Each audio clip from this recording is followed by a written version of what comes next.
Hello and welcome to part 2 of the Thermaltake versus J24 TG ARGB.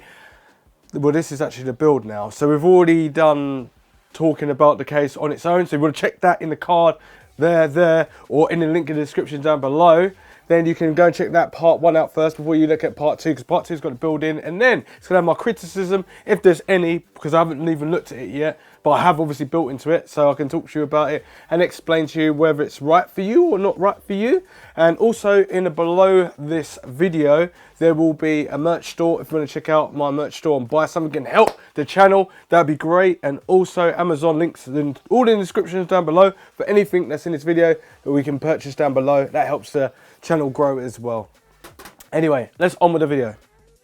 So first off, we've got the case, which is the J24, or the Versa J24, and we talked about the USBs and all that sort of stuff. Now, some things that I need to be corrected would be the button at the top that says power, or P, and then the R. The R's actually for RGB, so you can, like, if you haven't got a motherboard that can sync RGB, which I do have in there, and obviously this case can be synced with this case if you've got RGB fans. Now I've got Thermaltake AIO water cooling 240 in there, but I've also got some different RGBs that come with the case as well, and they are non-synced with the motherboard. So it's basically this button here. You can turn them off, you can turn them on, and you can do lovely things. I'm going to show you all of that, and also going to talk about the spacing and everything that's in this case. Now first off, I think I should obviously unplug it and take the cable out. The cable management. There's someone that says that I just neglect cable management. It's a neglection, or whatever it's called, neglect. And it's really funny because they're taking the mick. But yeah, I do, on some cases, do not do cable management, because this video was just basically talking about the case. But then I thought, hang on, I do need to do some cable management. But I still haven't done any cable management. I basically just left it like that, because if you're an amateur builder, this is what you're probably going to do. I really should be saying, no, if you're an amateur builder, this is what you should be doing. Don't worry about it though. And cable management, I'm just showing you quickly how you can stuff stuff in there. So we've got a retention bracket for your CPU air cooler, or AIO, all in one liquid cooling solution. And then we've got the cables that connect to the RGB fans, which is connected to the AIO, is at the top here, which is 240, so two 120s. Talking about that, I said you can put a radiator at the top. You can't put a radiator at the top. You can only put a radiator at the front, so 360, 240, 280, and a 120 at the back. That's all you can do. And cable management, as you can see, it's kind of a mess. You don't have the normal space as what you normally do, but as I did say in part 1, the case is kind of squashed in. It's more of a boxy, rectangular shaped looking thing. And I've just literally stuffed the cables in that what I needed. You've got a control PCB board, which is for your RGB and your fans, so you can control the RGBs and the fans and stuff. So that's pretty cool. But the cables, I've literally just stuffed it in there, and I've stuffed some into the shroud, and I've also stuffed some into the drive bays, the 3.5mm or 3.5 inch hard drives, bays I should say. Now on the front, I like the fact that you got 2 thumb screws to take the glass off, and it kind of stops you from smudging it, but we still need to come up with a better solution, because still there's no handle for me to obviously pull the glass, but I can use this edge, which is a bit of a bump, and I could just move it with my fingers, kind of easy, and it doesn't smudge because it's easier to pull off. There's loads of different ways of getting this off and stuff. What I do like about this fan, what I like about the fans in front of this case, so if I turn it around and then I pull the front off, I've got to turn it around this way so I don't actually break it. So I pull this off. What I like about this is that these screws, so everyone complains about any front case scenario, is that the fans don't have screws that are easy. They're normally screwed in from inside. And they're like really difficult, especially if you've got a build in them and you want to change the fans out. You can't, it's right mission. Now with these, it got like a ball at the end of, or thicker like thread at the end, and it threads through. So it's got a long enough screw to go through these fans, and then also straight into a radiator, but also straight through a case, through the radiator, through the back. And it's amazing because it's so easy just to undo all these screws. I think with another Thermaltake case, they've got 2 screws that are just like, why did you even think that was a plausible thing to do? And then like these screws. Now they put all these screws on there. Now what I'm not happy about is that I'm going to be taking in cool air from the front and then running it straight into the radiator, which is going to have hot air. And then kind of like it's going to be clashing with each other, cold air and hot air together, which I should have really put the fans the other way around to exhaust the heat straight out the front, but then it wouldn't make sense because you normally have to have cool air coming through the front.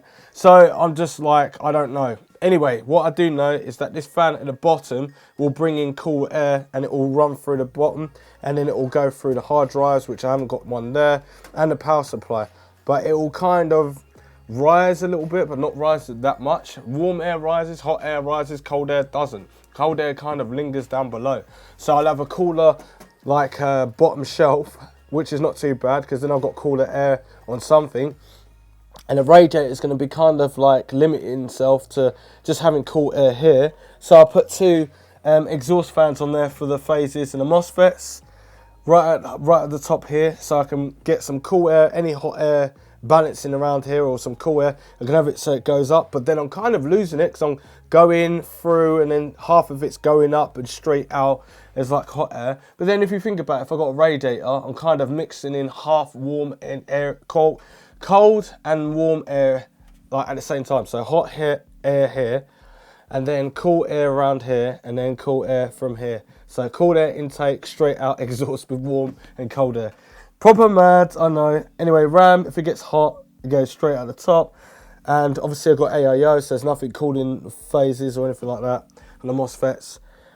So we'll just go straight and cool that down by exhausting the heat that rises straight through there in a slow process. And then we've got an exhaust fan there. No graphics card because it's all about showing off the case. And then we've got this lovely little cutout, and I think this does look good when it shows off the TR2 S700 watt power supply label there. It's quite nice and simple and stuff, not too much. Everything else is okay in the case. It was easy to build in. I just had to move the standoffs so they're all perfect for the motherboard and stuff like that. The grommet holes, they're not as bad as what I thought it would be. It's not too bad. I wish they just cut more holes for a motherboard this small, or they've got some sort of blockage, I don't know, like a blockage package, and you can block it and you can make sure that it still looks very sleek and smart at the same time. Because if you're using mini ITX or micro ATX and obviously normal ATX will be fine in here.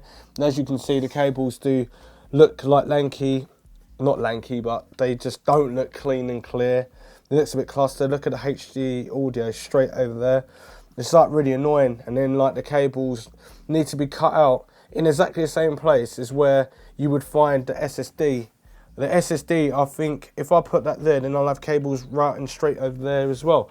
I wish it was going straight down, so it's more of a cleaner, nicer, tidier build. But other than that, it's a nice case. I do like it.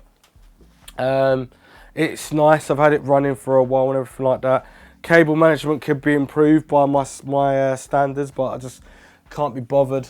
And I didn't bother. So whatever you want to say about I'm neglecting cables and that, I'm sorry, I didn't mean to do it. I won't do it again. But anyway, other than that, let's turn it on. We'll put everything back together and then we'll turn it on and make sure you can see the RGB madness. Because it's a little bit more weighty, you just have to get used to trying to put this on properly. But other than that, it goes on all right and it doesn't smudge as easy as like normal glass case manufacturers. But we do need to come up with more of a better solution. And I suppose it will be coming soon because we're nearly in 2019. Anyway, let's plug this in. I need to find, oh there we go, we've got a kettle lead down here. We'll plug this in and then we'll turn it on. So power, and we've got the RGBs at the top. So those are what the AIO has. And that's what I can only put fans at the top there. I weren't even going to put them in, I was just going to use the other fans. But these are for the radiator. I'm not too sure what the fans are in the front. I guess they look like case fans, they've got different blades. Whereas on the AIO, it's got blades that are rounded off and looks more like it can push more air than what these case ones can. So they look more sharper and stuff, but yeah. Got the radiator over the top, and as you can see, there's a filter on the top as well. So it gives it more of a splash more of light. But anyway, we'll turn the lights off. Well, actually, we'll do it with the lights on, and then we'll turn the lights off so you can see both.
Right, before we go any further, I have to pull off the plastic, which I should have done in the first place.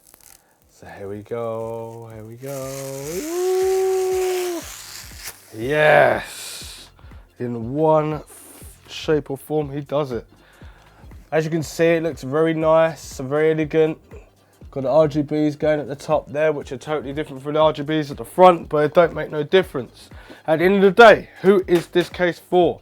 At £80, when this is going to be released in January, this will be for one of you guys outside. So anyone that's interested in water cooling, like sort of like starting up water cooling, not custom water cooling.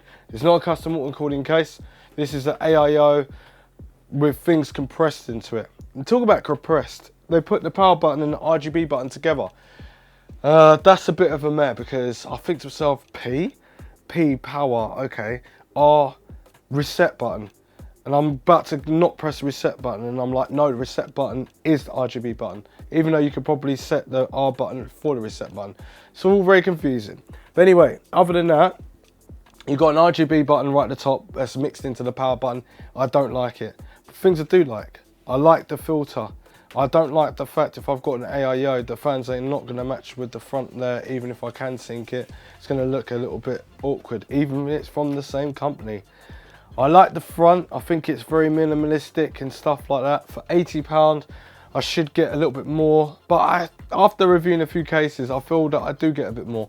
You get a filter at the bottom for the power supply. You get risers, so it has a absorption for the power supply that makes any vibration sounds if you're using more of a budget orientated power supply. You got a filter at the top, you got a filter at the front there, so you got you covered. You got a strand as well, but a cut out bit so you can show off your little model of your power supply.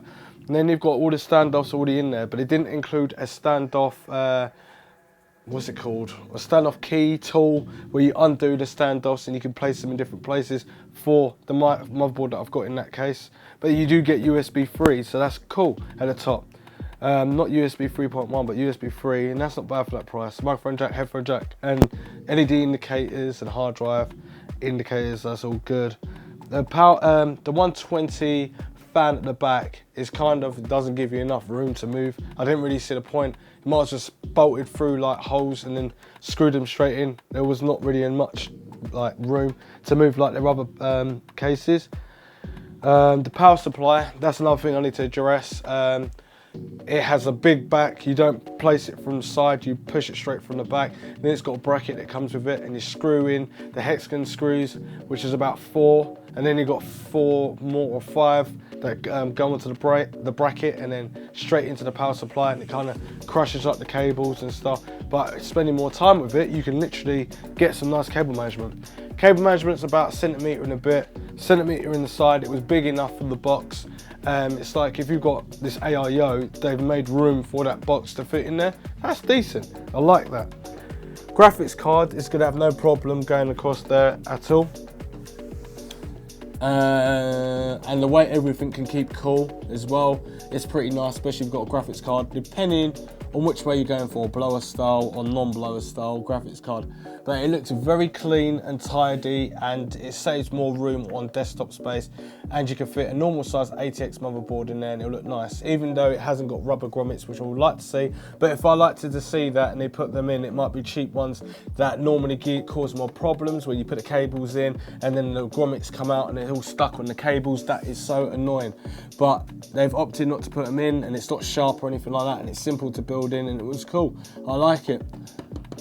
And I like the rimmers around the glass as well. It makes everything really nice and tidy. So, other than that, that is it for today. So subscribe, share, like, follow me on all social media platforms. Check out the merch store down below. Anything in this video you want to buy, you can definitely buy it down the links in the description down below, because it helps us grow. And by me saying that, if I got Amazon links down below and you go and purchase it through there, we get a little kickback. And if we get a little kickback, then we go and buy some more components. We buy some more components, then it's all good, because then you get to see more things that you want to see on the channel. I noticed there's too many comments for me to even go through, but you're always asking me to do these things. So all you need to do is, if you're going to buy stuff, just help us out a little bit, all right? Please, please, please. Anyway, other than that, it's been your host, Roger, and it's Roger and out. So thanks for watching. Roger and out.